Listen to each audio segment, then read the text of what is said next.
Pero los polígonos no terminan ahí. Los polígonos es una familia muy grande donde encontramos a la otra partecita que serían los del cuadrilátero. Y el cuadrilátero son polígonos de 4 lados que se pueden clasificar en muchos más. Y está el paralelogramo, que dentro de su esencia encontramos al cuadrado, el rectángulo, el rombo y el romboide. Si cuando nos pregunten qué es un rectángulo es un paralelogramo que pertenece a la familia de los cuadriláteros y está conformado por 4 líneas y 4 ángulos rectos. Entonces, toda esta denominación nos la da la definición de polígonos pertenecientes al paralelogramo. Ahora bien, encontramos aparte del paralelogramo otro que es el trapecio, y en él encontramos dos: trapecio rectángulo y trapecio isósceles, relacionados con los triángulos y por sus ángulos. El trapecio rectángulo tiene 2 ángulos rectos. El trapecio isósceles, trapecio en el que sus lados no paralelos son de igual magnitud. Los paralelos, los que nunca se tocan. ¿Listo? Ahora bien, el trapezoide es un cuadrilátero que no tiene lados paralelos. Es una denominación del trapecio, una derivación más bien del trapecio, pero que se tiene que tener en cuenta, no es tan utilizado, pero se tiene que tener en cuenta para la conformación de los ángulos y los dibujos en el diseño gráfico.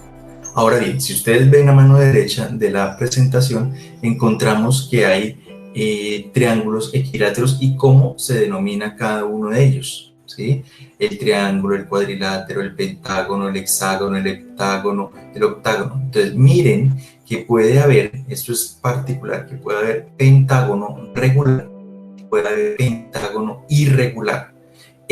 Si son iguales sus lados o no son sus lados iguales.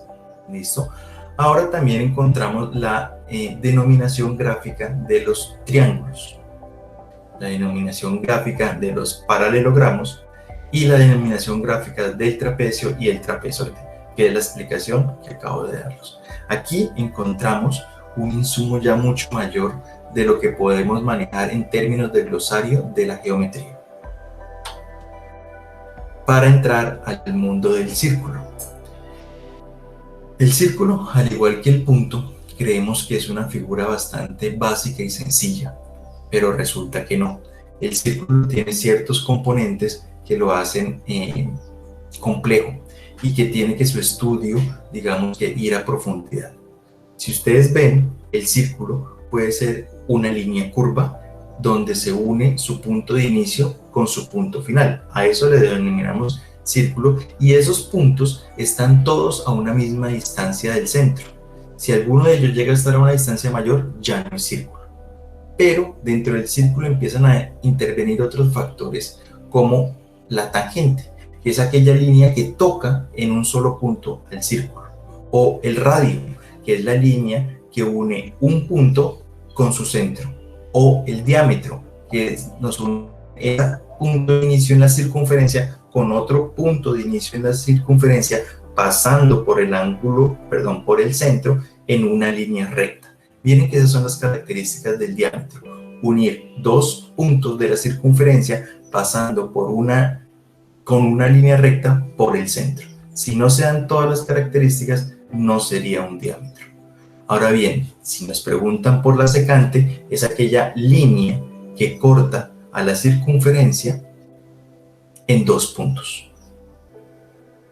Pero esa secante tiene que atravesarla. Si solo llega y nos une 2 puntos y no pasa por el centro, se denomina cuerda. Diferente al arco, que es la unión de 2 puntos en la circunferencia, pero que van en la misma línea de la circunferencia. Esa diferencia tienen que tenerla ustedes muy clara entre arco y cuerda, porque la cuerda une por medio de una línea recta, el arco une por medio de la línea curva siguiendo la circunferencia. Esos espacios que se generan en esas intersecciones de línea y de punto, cuando van hacia el centro, como una tajada de pizza, yo siempre la relaciono con eso, a eso se le llama sector. Pero si ese sector es tan amplio que ocupa la mitad de un círculo, se le denomina semicírculo. Y si ese sector es la cuarta parte de ese círculo dividido por sus ejes X y Y, se le denomina cuadrante. Y si ese sector es el que se encuentra dentro de la cuerda, que es la que une dos puntos por medio de una recta, se le llama segmento. Ahora bien, los círculos pueden ser concéntricos o excéntricos. Concéntricos cuando comparten el mismo centro. Excéntricos cuando hay dos círculos, uno dentro del otro, pero sus centros son diferentes. Esta relación hay que tenerla muy, pero muy en cuenta. De este mundo del círculo pasamos al mundo de las superficies. Y las superficies no son más que esa unión de puntos y líneas que conforman los planos, que están conformadas por polígonos y que realmente van a ser como las tapas o las caras de lo que más adelante conoceremos como sólidos. Y encontramos superficies como la esfera, que esas son superficies, se le denominan superficies de curvatura, de doble curvatura, perdón, como la esfera, porque son curvos así y curvos así. El elipsoide, la paraboloide y la hiperboloide. Estos cuatro elementos, o más bien esas cuatro superficies, son las principales de las esferas. Pero entendemos que también esa superficie, cuando está en su mínima expresión unida por puntos y líneas, se denominan planos.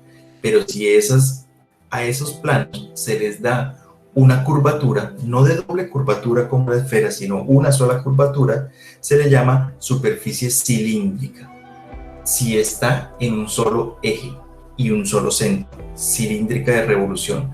Pero si la superficie cilíndrica de no revolución es la que gira en torno a un plano, pero no a un mismo eje.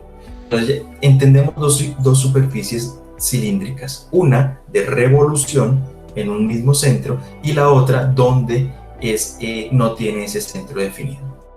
Y encontramos también las superficies cónicas de revolución y las cónicas de no revolución. Es decir, aquí tenemos parte, nos va a conformar lo que nosotros conocemos como el cubo. Las superficies cilíndricas va a conformar lo que nosotros conocemos como el cilindro. La superficie cónica de reversión va a conformar lo que nosotros conocemos como el cono, y las superficies de doble curvatura va a conformar lo que son las esferas. Y tenemos las cuatro figuras principales volumétricas: cubo, cilindro, cono y esfera, que parten ¿de dónde? Del cuadrado, del rectángulo, del triángulo y del círculo. Más adelante vamos a ver por qué parten de allí, pero es la conformación ya. Aquí ya entramos de lo bidimensional a lo tridimensional, y ese es el aspecto que yo quiero denotarles en este curso. El mundo de los sólidos es muy amplio, y cuando yo uno diferentes superficies o diferentes planos, conformo lo que son los sólidos, ¿sí? Y los principales sólidos, como ya se los había mencionado, pues parten de las figuras volumétricas del cuadrado, del cilindro, del cono y de la esfera. Encontramos el cilindro aquí en la parte de revolución, recuerden cuando está en un eje, está en torno a un eje central, y de no revolución cuando no están todos sus puntos dentro de ese mismo eje. De igual manera el cono, la esfera, pero hay algunas variaciones, y esas variaciones son los poliedros irregulares. ¿Qué es un poliedro? Es la conformación de esos sólidos por medio de esas tapas o esas superficies, y tiene algunos nombres: tetraedro, pentaedro, hexaedro, heptaedro, octaedro, dependiendo del número de caras. Ya no es de ángulos, ya no es de líneas, es el número de las caras o tapas que tenga este. Los poliedros regulares, en cambio, tienen que ver con el tetraedro regular, el hexaedro y el octaedro, y pasa lo mismo que en los polígonos. Se denominan de la misma manera, pero unos pueden ser irregulares y los otros regulares. Y encontramos también los prismas. El prisma es como una variación del cubo o del cuadrado, porque depende su ángulo, pueden ser prismas rectos, oblicuos, regular o regular oblicuo. Y terminamos en el mundo de las pirámides. y es la pirámide irregular y la pirámide regular. La irregular cuando sus caras no son iguales y la pirámide regular cuando sus caras son iguales. Y así entendemos cuáles son los sólidos básicos para conformar cualquier figura tridimensional. Aquí en este campo ya estamos manejando los tres ejes, X, Y y Z. Estamos pasando de lo bidimensional a lo tridimensional. Entonces, si ustedes se dieron cuenta, iniciamos con el punto, terminamos con el sólido, pasando por todas las variaciones que tienen esto, toda la conformación de puntos, líneas, ángulos, planos, superficies, hasta llegar a los sólidos más conocidos. De esta manera, entonces, damos por finalizado este curso, que es el manejo y toda la interpretación que se le da desde el punto hasta el sólido. Espero haberme hecho entender. Está toda la presentación con ustedes